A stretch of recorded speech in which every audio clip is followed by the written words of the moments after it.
Number 1, calculate the dot products. Okay, that's simple enough. A 137 minus 219. So 137 dot minus 219 minus 219 equals 1 times minus 2 plus 3 times 1 plus 7 times 9, which equals 3 minus 2 plus 64, which is 65. So there's our answer. B, 4 minus 1, 3 minus 4. 4 minus 1 dot 3 minus 4 equals 4 times 3 plus minus 1 times minus 4. That's 12 plus 4, so 16 our answer. Dot products of vectors yielding single numbers. Number 2, normalize the vectors.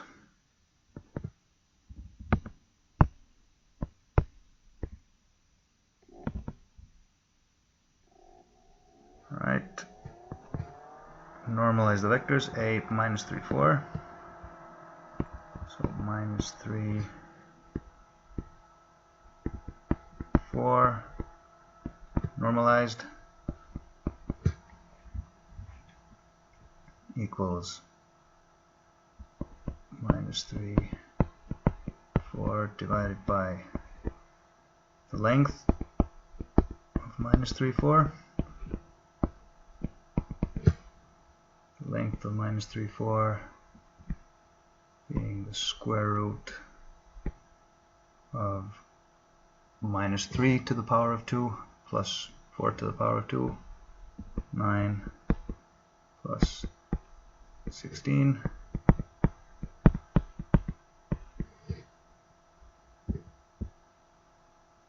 which gives us minus 3 divided by the square root of 25 and 4 divided by the square root of 25, and then you can calculate out of that if you want to get an exact number.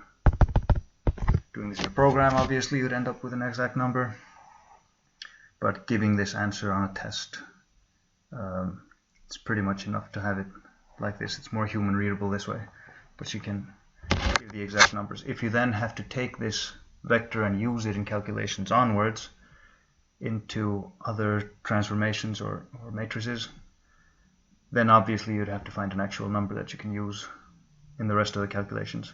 But it's nice to keep it human readable as long as you can. So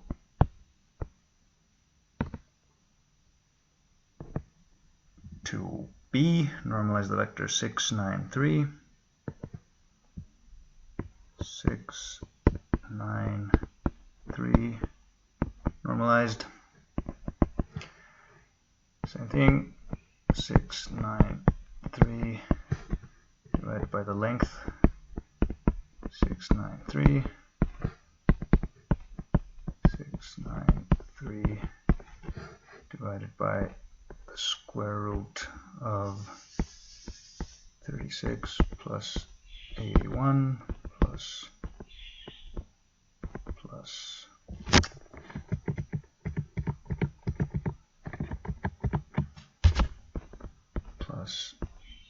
9.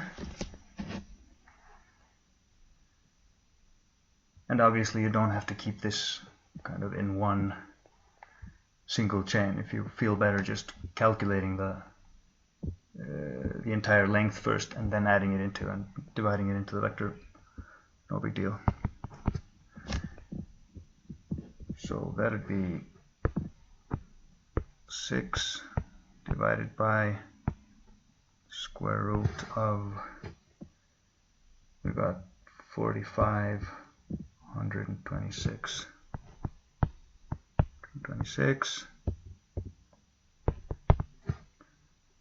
9 divided by the square root of 126, and 3 divided by the square root of 126.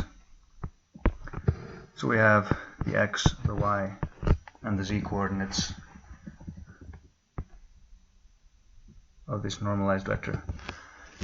And what the normalized vector is simply it's a vector that has the exact same direction as this vector, but its length is exactly 1. So if you were to take these numbers to the power of 2 and add them up, you get 1.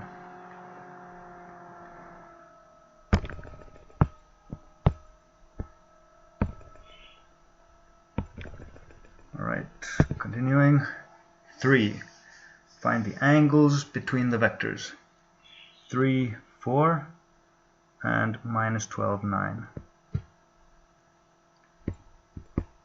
Angle between, right, this isn't great handwriting, but what you're going to do, 3, 4, minus 12, 9. 3, 4, and minus 12, 9. So what we do here when we're finding the angle is that we normalize the vectors first, and then we take the dot product of the two vectors, and that dot product gives us the cosine of the angle. So we can say cosine of the angle equals 3, 4 dot minus 12, 9 divided by the length of 3, 4 times the length of minus 12,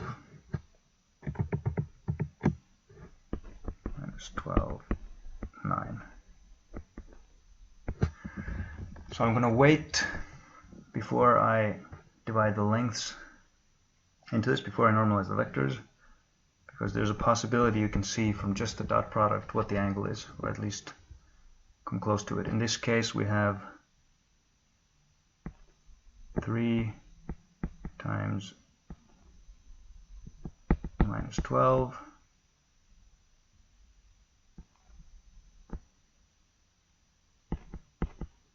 plus 4 times 9. Okay, this will be divided by the same as the other side. Let's see where this leads us.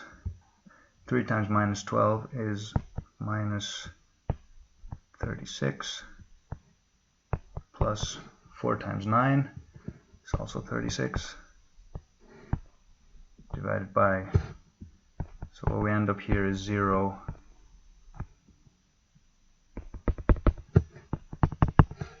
divided by the lengths of the vectors, and obviously the lengths of the vectors don't matter. Whatever we divide into 0, we're always going to get 0. So the cosine is 0, and thus if the cosine is 0, then we have the angle itself is 90 degrees. Okay, so we had two perpendicular vectors in that case, and so we can skip the part where we actually find their lengths and divide them that way. So 3b 175 minus 379.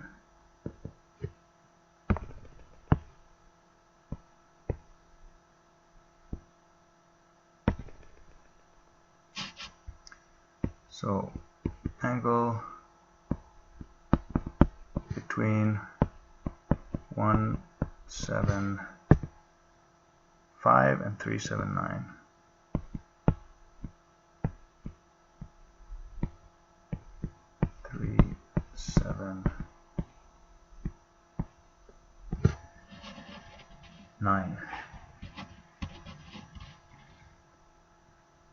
Okay, so cosine of the angle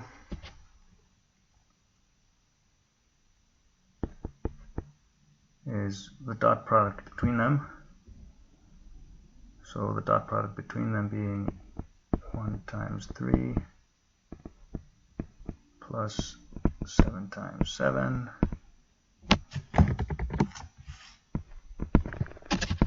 plus 5 times 9 divided by their lengths, which are the square root of 1 plus 49 plus 25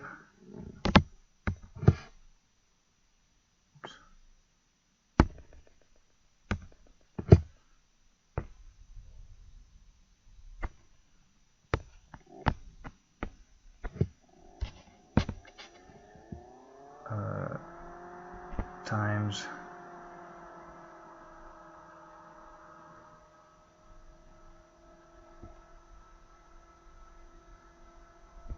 the square root of 9, which is 3 to the power of 2, plus 49, which is 7 to the power of 2, plus 81. Okay, so let's see what we get here. So above the line we have 3 plus 49 plus 45. That gives us 45 plus 3, 48, 80, 97. 97 divided by, then we have the square root of 75 and the square root of 5766.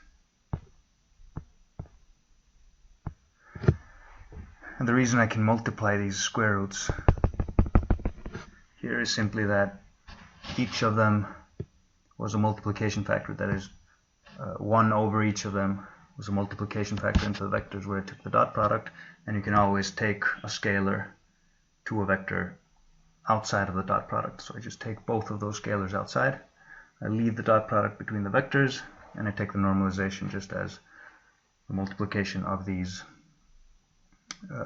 lengths. So the length of one of them is the square root of 75, the length of the other is the square root of 66. I divide both into the final dot product, and that should give me the number that I'm looking for. So let's just get a calculator up here.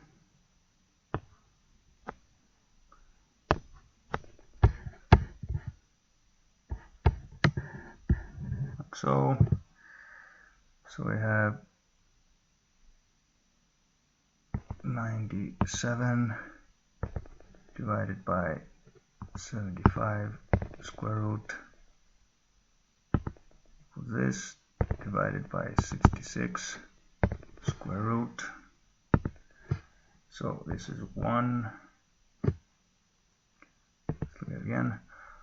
1.379 is enough for us. 1.379. 1.379. Yeah. So this is the cosine. Then we should be able to say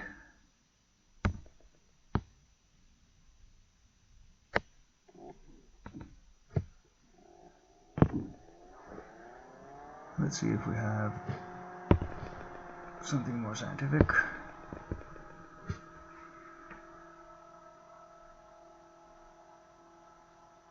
So 1.379. Is there a shift key or something here?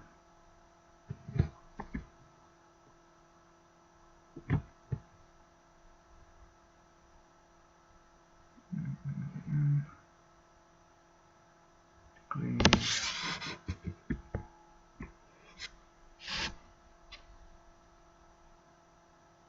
This is not what I was looking for. So it's clear.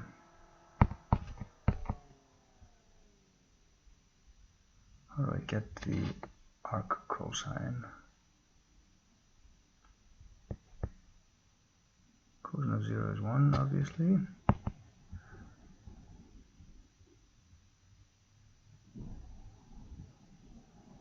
Well, cosine of 0 should be 90 degrees. So what was that?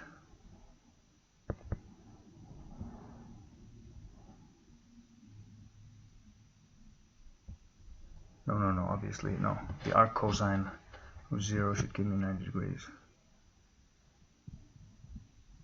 So we're looking for...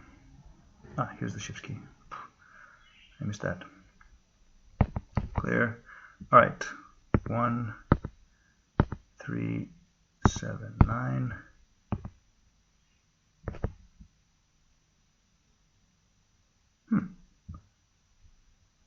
Is it not happy with that as the input into the arc cosine? Right, 0 arc cosine, 90 degrees. Great. Of course it's not happy with this input. This doesn't make any sense.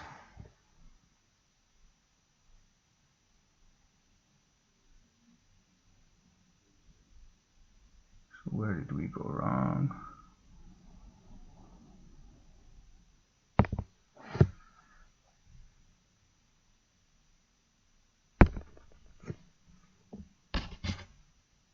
So the dot product of the normalized vectors should never be able to be bigger than 1.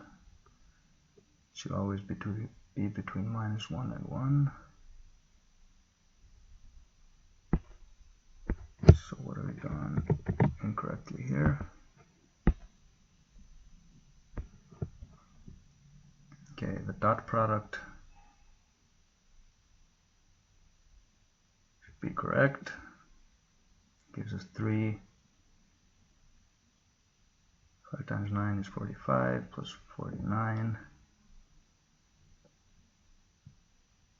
That's 90 plus 4 plus 3. That's 97.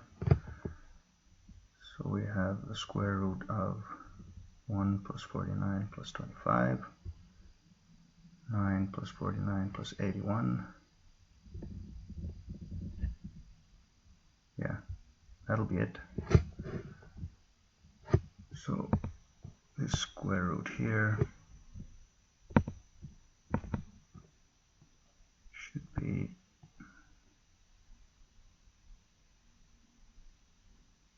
like so. Alright, so 9 plus 49, we have 58. Yeah, I did just plus 8. Plus 81. So we have 58, 59, 139.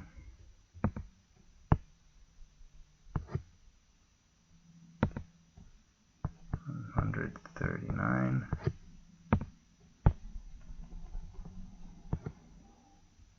That will give us 97.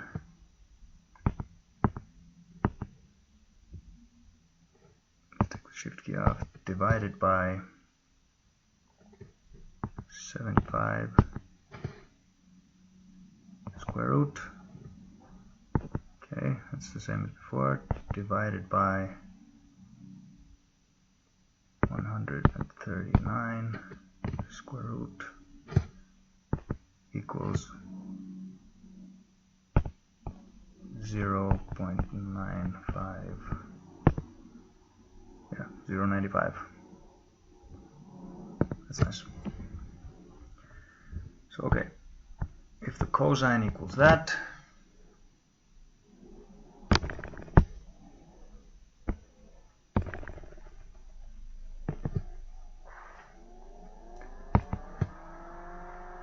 then we can say 0.95 or cosine, and the angle itself, angle equals 18.2 degrees. 2 degrees. Yeah, that would make sense. Seeing as we have the unit circle here, and we have a pretty high cosine, so it's way up here, meaning that we have a fairly small angle here. So that could make sense. Okay, moving on. Sorry about how long that took. Here. Number 4. Okay, here we should probably do a drawing.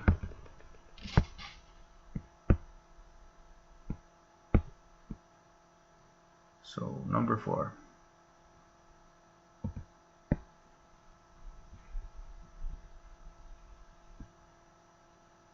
Yeah. We actually just erase this, a bit more room, even though my whiteboard would end there, but just to make sure that we have plenty of room and we can clear this entirely.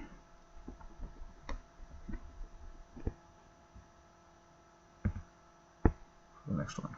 So a surface has the normal vector 2, 3, 1. We'll draw this in 2 dimensions even though the problem in the end is in 3.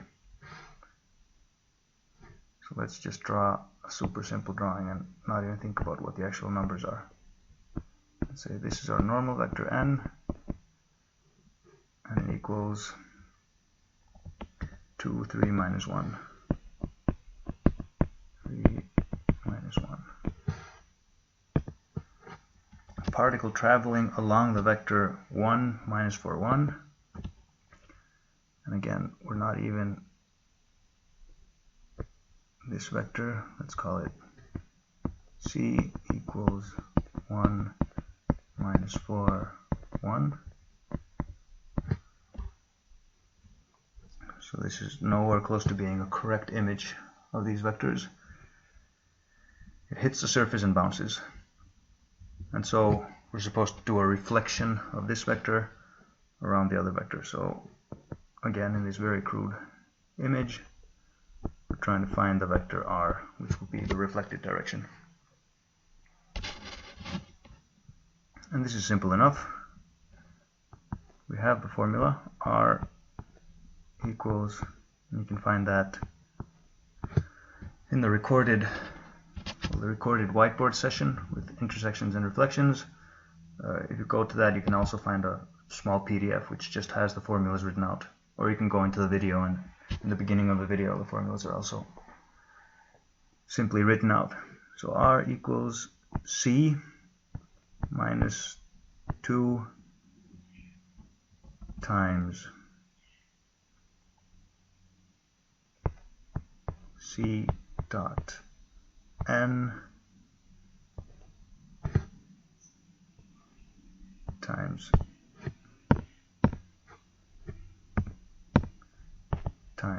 the vector n, and both of these need to be normalized. Or we can say c minus 2 times c dot n divided by the length of n squared, and the length of n squared is the same as saying n dot n times n. Okay, so this is what we're going to calculate. Like so in this case, r equals, what's our numbers there? 1 minus 4, 1 equals 1 minus 4, 1 minus 2 times dot product here on top, and dot product at the bottom, times 2, 3 minus 1, 2, 3 minus 1, which means that the top dot product is 1 times 2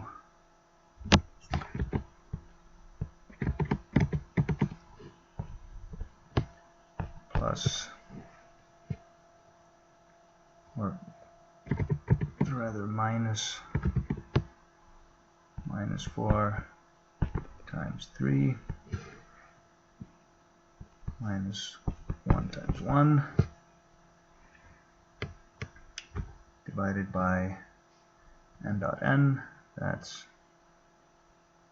2 squared, 4, plus 3 squared, which is 9, plus 1 squared, which is 1. Okay, so continuing with this,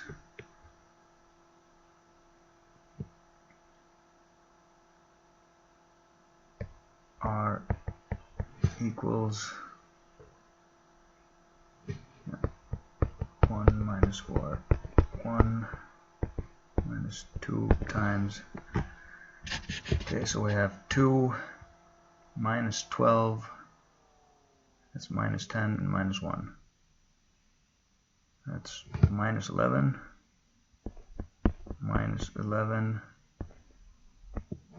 divided by 13, 14, times the vector 2, 3, minus 1. So if we put the minus 2 times and the minus 11 in here, we have r equals 1 minus 4, 1 plus 22 divided by 4, that's 5.5 plus 5.5 times 2, 3 minus 1.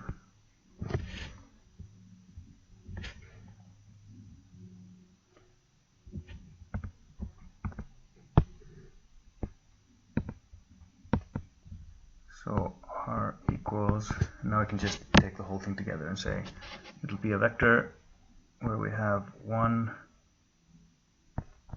plus 5.5 times 2 is 11,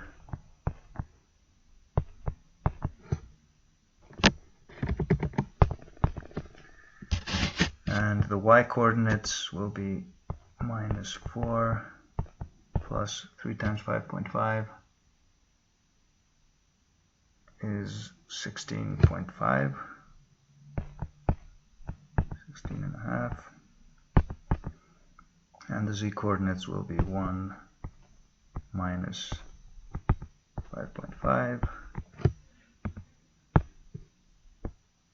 finally yielding the reflected direction equals 12,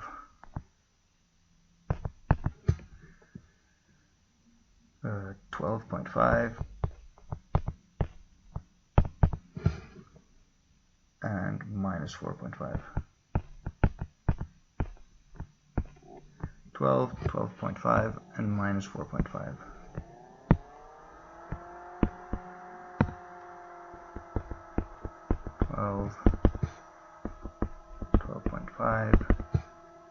Minus 4.5. So that's our answer.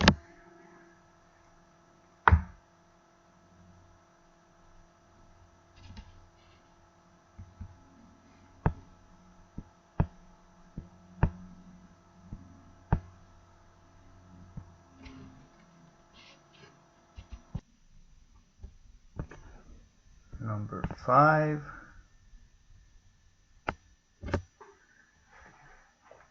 Following 2 points lie on a line.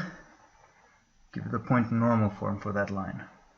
Okay, minus 3, 2, and 1, minus 8. So we have points again.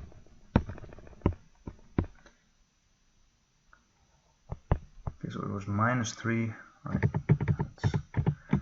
let's have this put to the side here. Minus 1, 2, 3. Minus 3, 2.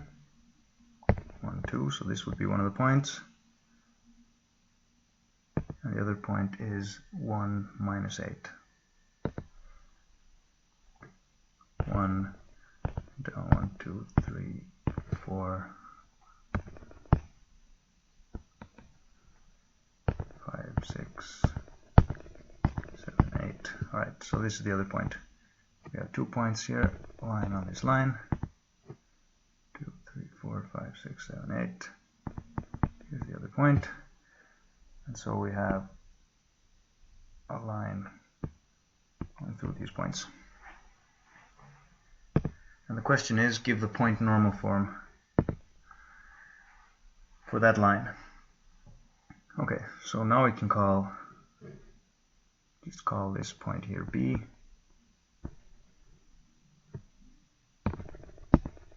And it equals minus 3, 1. No, minus 3, 2. 3. Minus 3, 2. We have this point here. Let's call it B2. And it equals 1 minus 8. And so we can say, let's make this vector first. We can call that the vector B or the vector C. Equals B2 minus B, which equals 1 minus minus 3, which is 1 plus 3.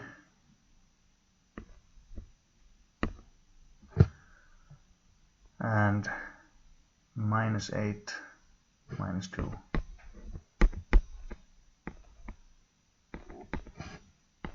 So we have 4 and minus 10. Okay, this is the vector C, which is parallel to the line.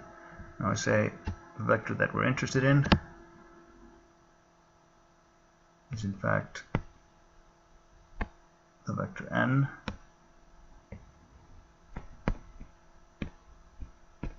which equals C perp,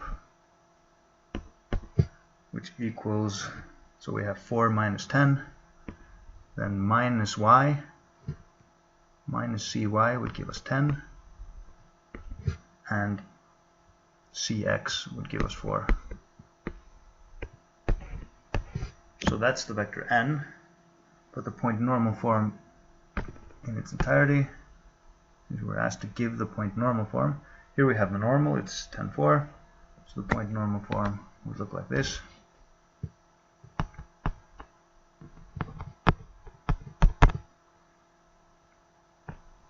10 4 dot r minus, you can use either point, minus 3 2 or 1 minus 8. We're kind of centering this around point B, so minus 3 2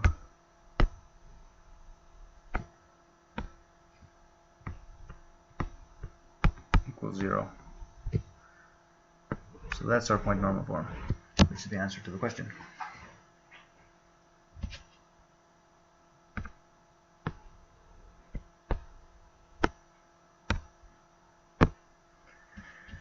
Five B, the following 3 points lie in a plane. Give the point normal form for that plane. So we could draw up a picture and try to draw in 3 dimensions where these points lie, knowing that then what we need to do is to imagine they lie in a single plane, and we're trying to find the vector that is perpendicular to that plane. But it's simpler just to choose one of them, or choose them as A, B, and C, or P1, P2, and P3. Choose one of them to subtract from both of the others, and then we take the cross product of the 2 resulting vectors. So it doesn't really matter which ones we choose, but if we want more positive numbers, I think we can choose the middle one as the one to subtract from the others. So let's say that's 3 5 5.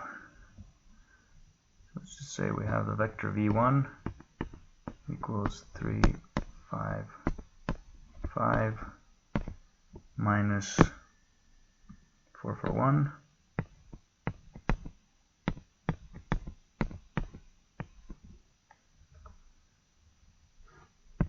which equals 3 minus 4 is minus 1 1 4. Our vectors. That's our first vector, v2 equals 7 6 4 7 6 4 minus 4 4 1, which equals 3 2 3. So these are our vectors. And then we can imagine, if we want to draw some kind of image, we can say v1 will look something like this, v2 will look something like this, where the points we were working with are the 4 4 1 point would be here, 3 5 5 here, and 7 6 4 over here. So okay, we have these vectors v1 and v2, and what we want now is to calculate a vector n, which is perpendicular to both of those vectors, like so.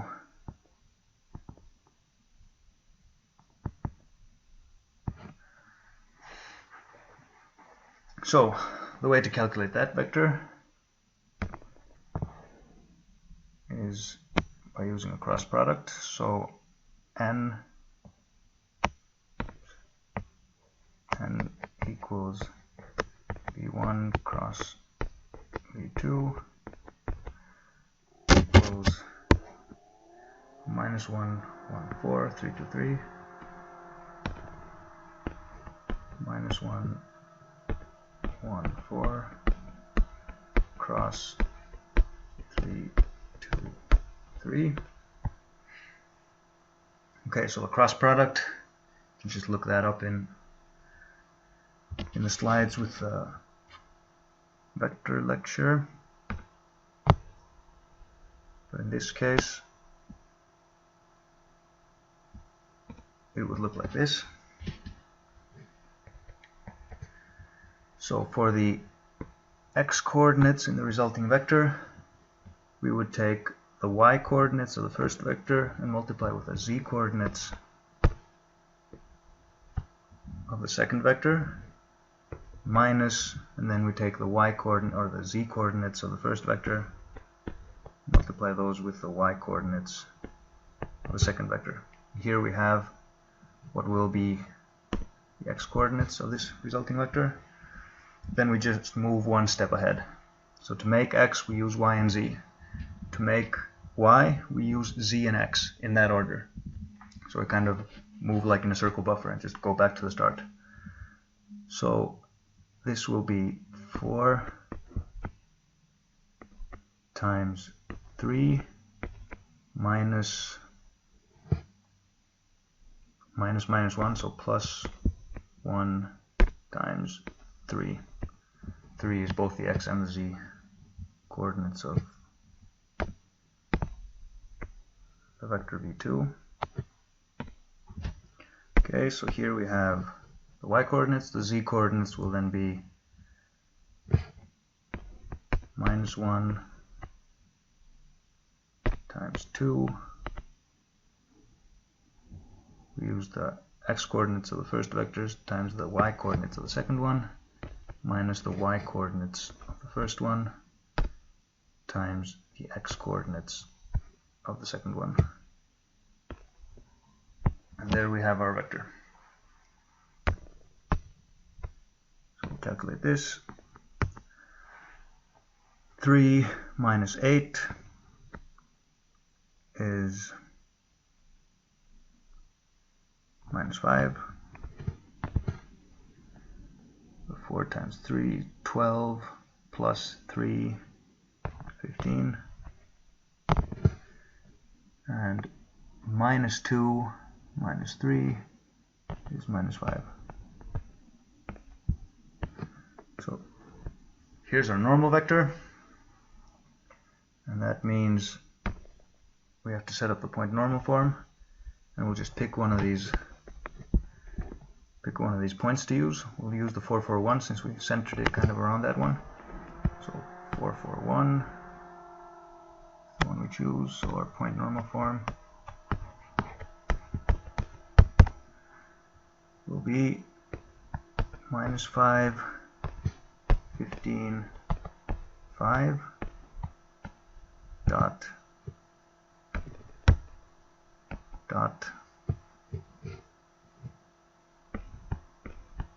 r minus, don't need that extra, and this is here, was the one we're going to use, 441, 441, 4, 4, 1, like so.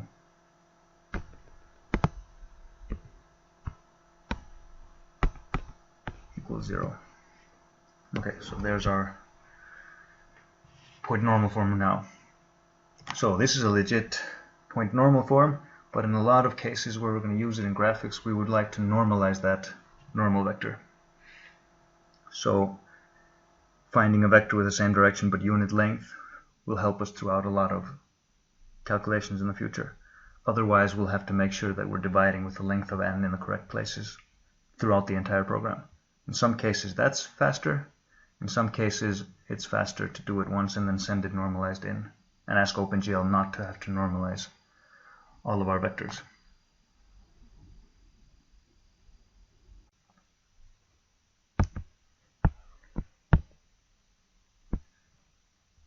So now we're at number 6. So a point normal form for a line in 2D or a plane in 3D is given by this condition. What we're going to check now is to see whether a point is at the front side or the back side of a line or a plane. And this might be of interest for us, number one, for what's called back face culling when we're doing lighting in OpenGL or in graphics. We're not interested in drawing something or well, when we're doing rendering in general, we're not interested in drawing something. If it's part of an enclosed object, we're not interested in drawing the polygons that have the backside turned to us. So we can check whether our point of view, our camera, is at the front side or back side of a polygon in order to decide whether or not we're going to actually draw it. Also, in the case of collision detection, we might want to check whether, if we have an enclosed space, whether we're hitting the back side or the front side, just to see if it's actually possible to be hitting this surface at all. So the idea here is that we have the point P, and then we have the point normal form, line on a point normal form, where B is a point on the line, and N is a vector. So let's look at it something like this. We have the line, somewhere we have the point B, and then we have the normal N. And if we can imagine that the point P is on this side, this point P here would be at the front side of this plane, whereas if we have a point P here, we can call it P1, the point P1 in this case is at the back side. And the way we check this is simply, if we can take a vector between B and P1, and we could actually, in this case, we could draw the vector N, the normal N here, although it doesn't matter where we're checking. We can take any point on the line, subtract that from, in this case, P1, and if this angle between them is obtuse, that is, it's bigger than 90 degrees, that means the point is at the backside. If, however, this angle is acute, less than 90 degrees, then the point is at the front side of the plane. And obviously, if the angle is exactly 90 degrees, then the point is actually on the plane or on the line. So this is what we're going to check. And we don't need to check the exact angle. All we need is a way to check whether it's acute or obtuse. So the first case that we have P equals 1, 2, and B is 3, 7. And N is minus 1, minus 4. So 1, 2, 3, 7. You can then say what we're looking for here is, wait, which one do we subtract from which one? Yeah, we take P, 1, 2, minus 3, 7. If we do it the other way around, we'll get the reverse answer, seeing as the vector would then turn the exact opposite direction. So we have to make sure this is correct. So we're doing P minus B, and we're taking that and saying the dot product of the difference between P and B, that is this vector here, the dot product of that and the vector N. And the vector N in this case is minus 1, minus 4, minus 1, minus 4, dot minus 1, minus 4, so that's dot N. This equals, so we can, this is a bit big here, but let's just move it a little bit to the side. We have 1 minus 3, that's minus 2, 2 minus 7, that's minus 5,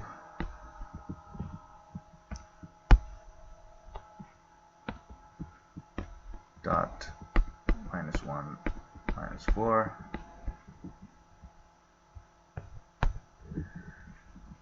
This equals minus 2 times 1, no, minus 2 times minus 1, this gives us 2, plus minus 5 times minus 4.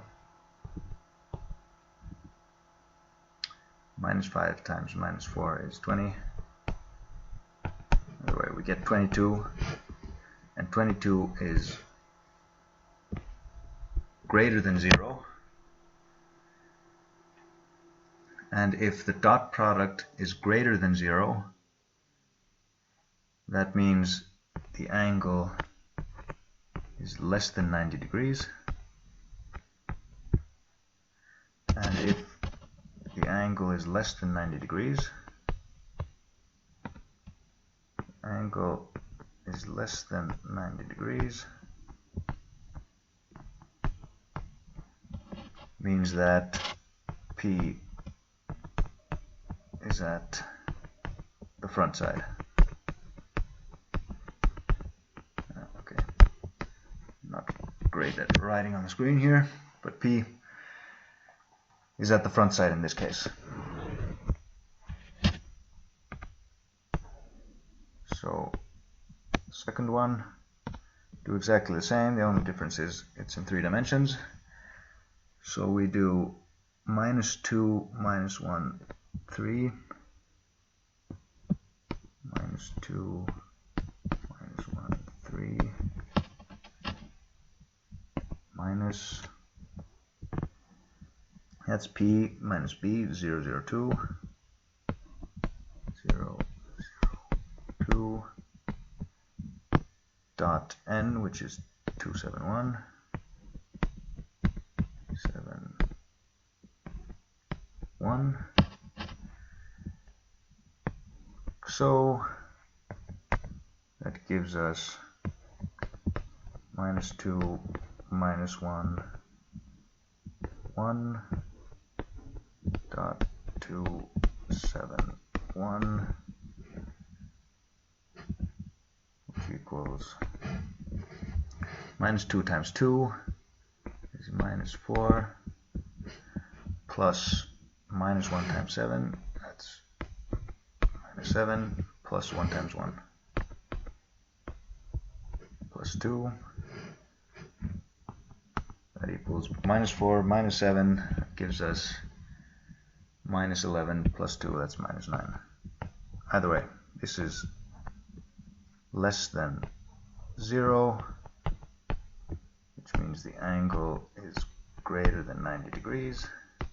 So the angle is obtuse, meaning that, look at this again, obtuse angle means that P is at the back side of the plane. P at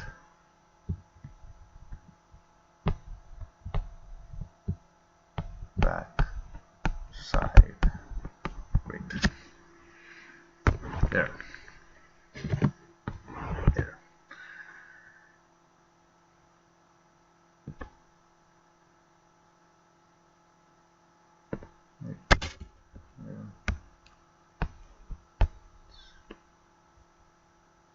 See if we can get a little room for examples here. So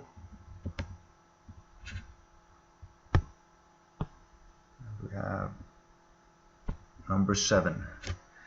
The particle is at the position A at time 0, traveling along the vector c, 1 full length of c per second.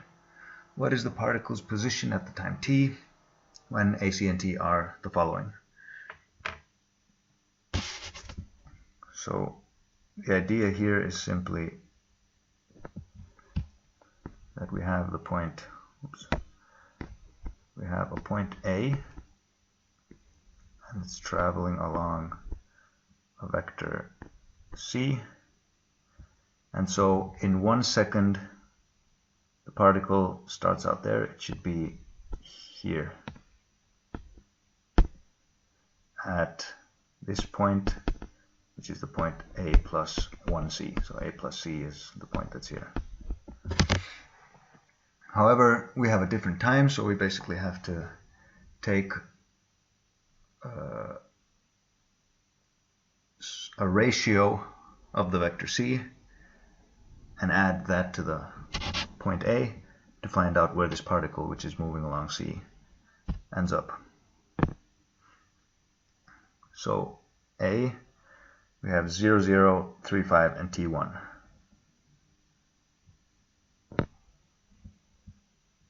So in the first case, we have 0, 0, plus, you can just say the position simply equals the point A plus the time t times the vector c, plus 1 times the vector c, which is 3, 5. So it just ends up exactly at the coordinates for c in this case, or the coordinates of a plus c. So in exactly 1 second, it should move exactly to the end of the vector c if we drew the vector c starting at a.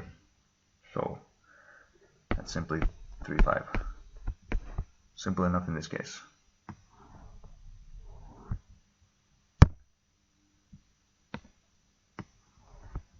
So next part, we have minus 3, 5. So P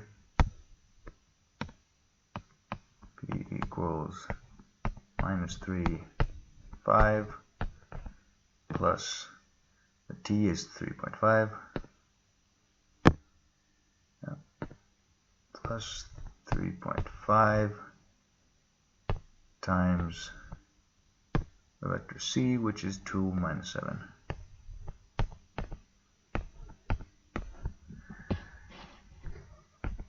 Which gives us 3.5 times 2 is 7. Add that to minus 3, gives us 4. 3.5 times minus 7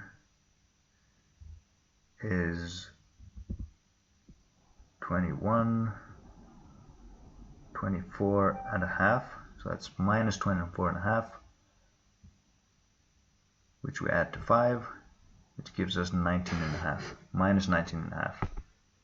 Minus 19.5. Like so. So that's our answer, second part. And finally the third one, C, 4 minus 7, 2. P equals 4 minus 7, 2.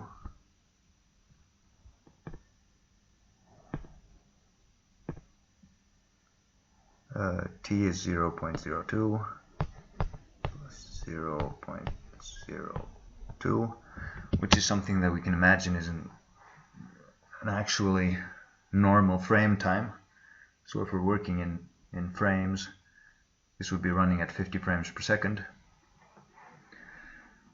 So taking the vector that a particle should move along in a second, on 50 frames per second, we should take that vector, multiply it here with 0.02, and then add it to wherever the particle was in the previous frame. That means only a tiny amount will be added, so in the next frame after that, we again add 0.02 times that vector to wherever it was in the frame before, where we ended up with it. So this times minus 1, 3, minus 4, minus 1, 3, minus 4 yields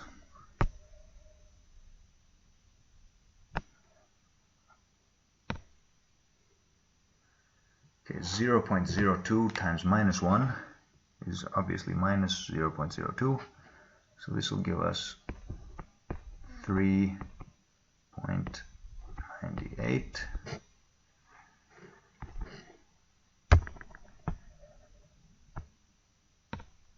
.02 times 3 is 0.06, so we have minus 7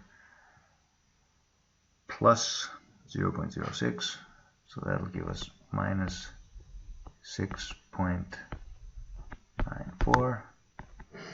And finally, 0.02 times minus 4 is minus 0.08. So the final coordinate here, our z coordinate, will be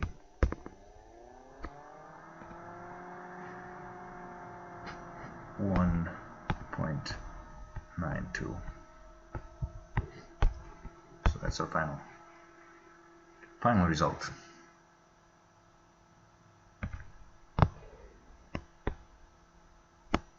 Okay. Number 8. So here we're basically doing the same thing, except rather than setting up a point in the vector, we set up 2 points.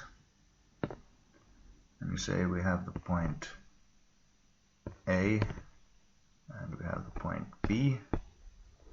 And so a particle starts off at the point A and it moves towards the point B in a straight line, and it should be at point A at t0 and should be at point B at t1. And if we imagine that it just keeps moving in that same direction, the question is, where will it be at different times? And so there are 2 ways that we can do this. One way is to simply say, let's just make a vector here, the vector c, and we'll call that vector, or we'll calculate that vector simply by saying c equals b minus a, and then we can simply say p equals a plus t times c, same as in the previous example. Another thing we can do is that we can do what's called the linear interpolation. So we can say a linear interpolation between A and B at the time t equals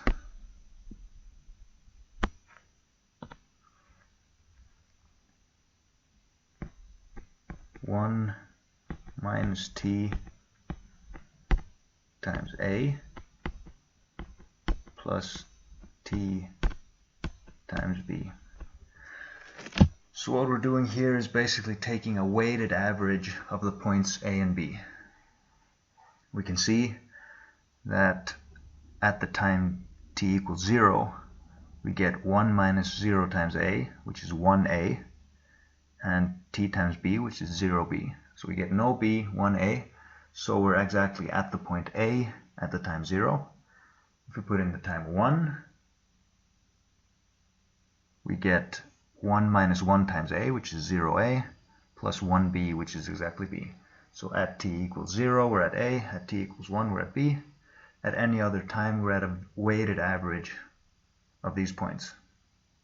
And that would give us the same result. So in the first example here, we have A is 4.3. So we can start by saying, for the first one, we can do it both ways. Either start by saying C equals 1,5 minus 4,3.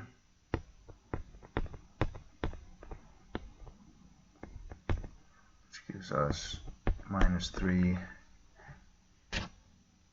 2. And then after we've done that, we can say P equals A, which is 4.3, plus T, which is 0.6, 0.6, times the vector c, which we just calculated as minus 3, 2, which will give us, so 0, 6 times minus 3 is minus 1.8, so 4 minus 1.8 is 2.2, and then we have 0, 6 times 2, which is 1.2, 3 plus 1.2, 4.2. So this is one way of getting this. Another would be saying the linear interpolation would give us instead 1 minus 0.6 times 4.3 plus 0.6 times 1.5. So now we're not using the vector c, we're just using the points straight up, 4.3 and 1.5. And this gives, so 1 minus 0.6 is 0.4, 0.4 times 4 is 1.6, 1.6 plus 0.6 times 1, so that's 1.6 plus 0.6, which is 2.2. And the second one, 0.4 times 3 will give us 1.2, plus 0.6 times 5 will give us 3, so that's 3 plus 1.2, which is 4.2. Okay, this shouldn't be any surprise that we get the same result, but it's two different ways, either taking a weighted average of the 2 points themselves, or we make the vector and then we just do the same as we've done previously, which is moving it along the vector by the time t, or by the parameter t. So using the parametric form is one, doing a weighted average or a linear interpolation between the points is the other. Second example, so we have b minus a, let's just do it the same way here, c equals, b is 2 minus 3 minus 1, no, 3 minus 2 minus 1, 3 minus 2 minus 1,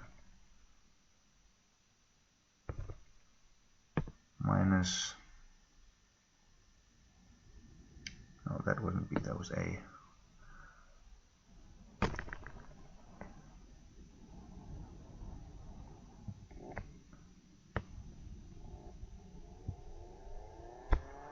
So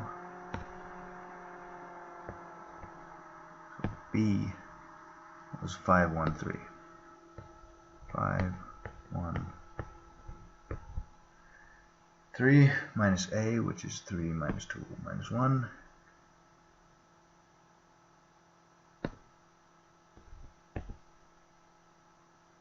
So let's just split this up. That gives us 2, 1 minus minus 2, 3, and 3 minus minus 1.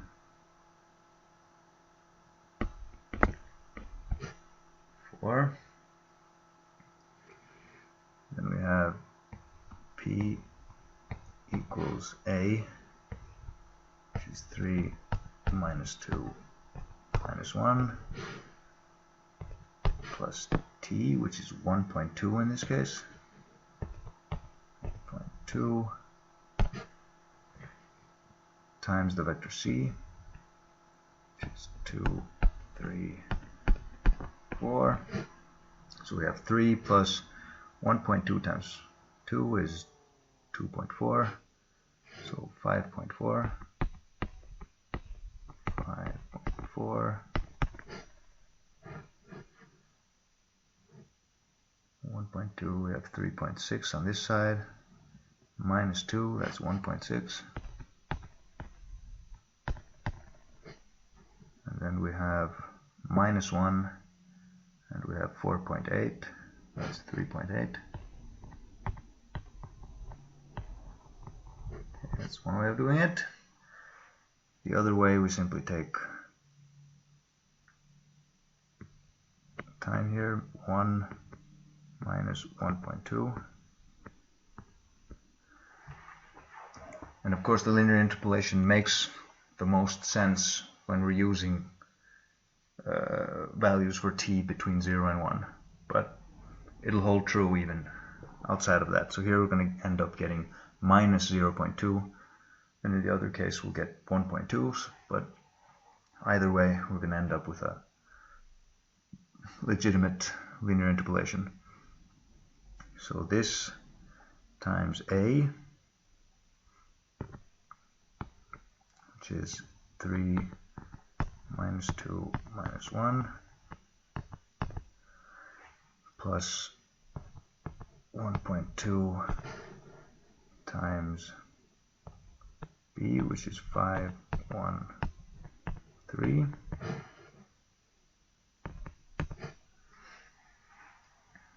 And this yields, so 1 minus 1.2 is minus 0.2. So minus 0.2 times 3 is minus 0.6.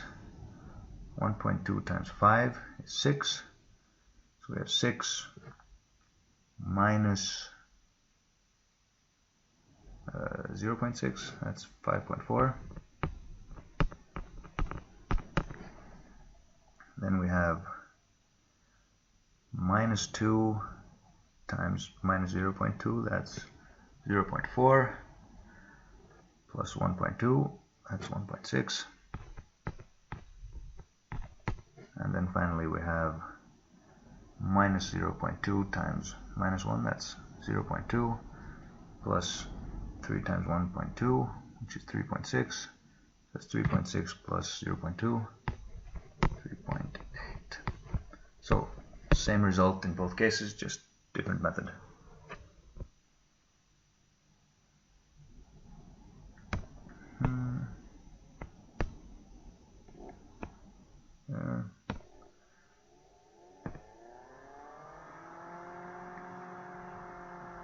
So number 9.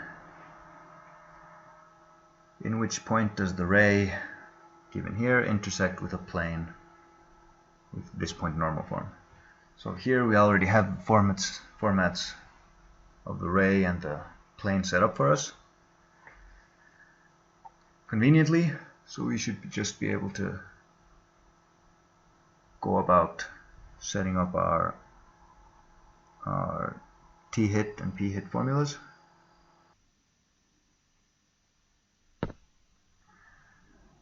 So t-hit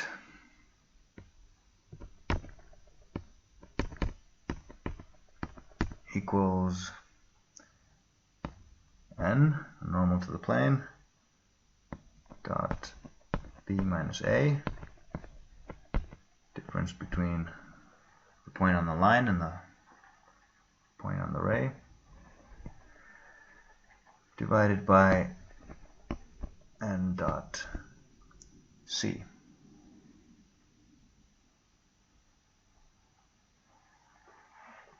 So in our particular case, that would be our normal n here is minus 3 minus 1, 3. Times 3 minus 1, 3. Dot. So we can just calculate b minus a on the fly. 4 minus 1 is 3. 4 minus minus 1 is 5. And minus 2 minus 3 is minus 5. So we have 3 minus 3, 5 minus 5. 3, 5 minus 5. Divided by n, minus 3 minus 1, 3, dot, and the vector c from array 2, 3, minus 1. 2, 3, minus 1. So now simply have to solve this. So this equals, okay, minus 3 times 3. So we have minus 9, minus 5, we've got minus 14, minus 15. So minus 29. Minus 29 divided by minus 3 times 2. So we have minus 6, minus 3, that's minus 9, and minus 3 again, that's minus 12. Minus 12. So 29 by 12.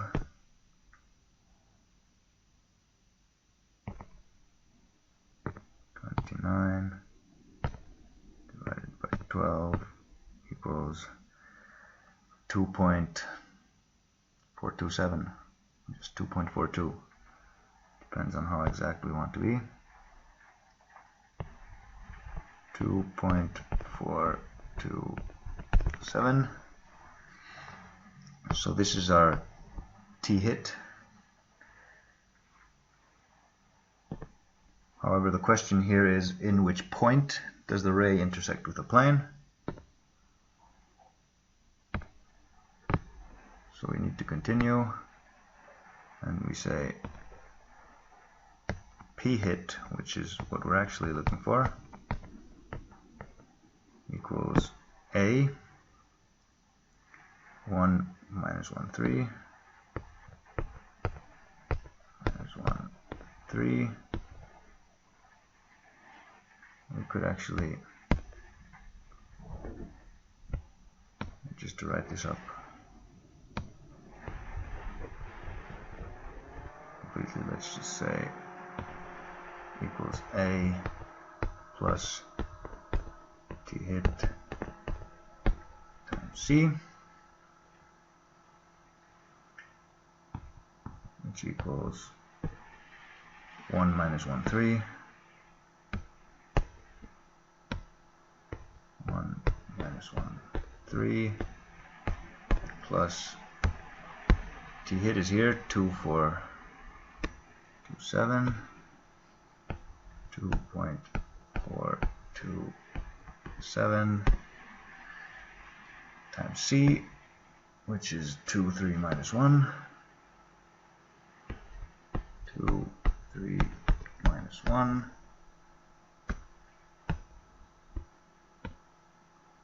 which equals, let's just set this up nicely here, 1 plus 2.427, or we can just use this exact thing. I don't know, since we were already rounding it, let's use the rounded number, 2.427 times 2, 4.854,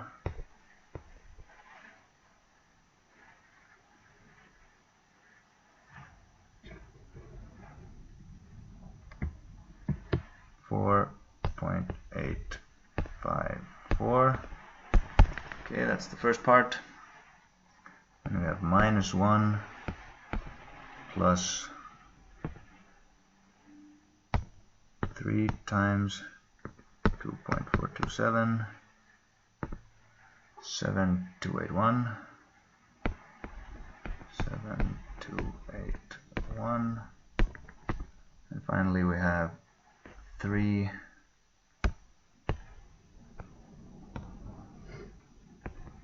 plus, or scratch that, 3 minus 2.427, and so we have 5.854. We have 6.281, and we have 3 minus 2.427, that would be 0.573. 0.573, I believe. So here's our final answer. This is the point in which the lines given by this parametric form and this point normal form intersect.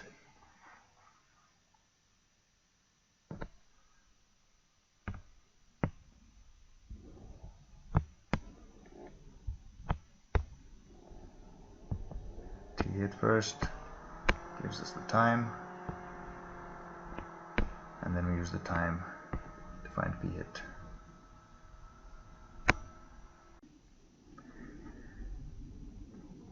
So, 1 minute, number 10.